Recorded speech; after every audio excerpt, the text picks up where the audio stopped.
मराठा आरक्षणासाठी मनोज जरांगे पाटील यांच्या नेतृत्वाखाली मुंबईत आंदोलन करण्यात येणार आहे।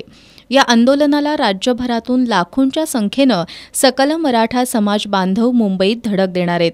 या आंदोलनाच्या पार्श्वभूमीवर कोल्हापुरातील सकल मराठा समाजाच्या वतीनं गुरुवारी नियोजनाची बैठक महालक्ष्मी अन्नछत्र इथल्या श्री अंबाबाई हॉलमध्ये आयोजित करण्यात आली होती।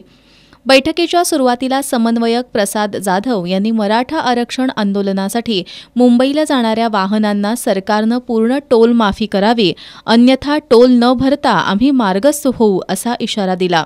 संजयसिंह साळोखे यांनी कोकण तसंच इतर भागातून कोल्हापूर मार्गे जाणाऱ्या बांधवांची जेवण आणि नाश्त्याची तसंच राहण्याची सोय करण्यात येणार असल्याचं सांगितलं। वैभवराजे भोसले यांनी कोल्हापुरातून मुंबईला जाणाऱ्या मराठा आंदोलकांच्या वतीनं मुंबईमध्ये जागृती करण्यात येणार असल्याचं सांगितलं।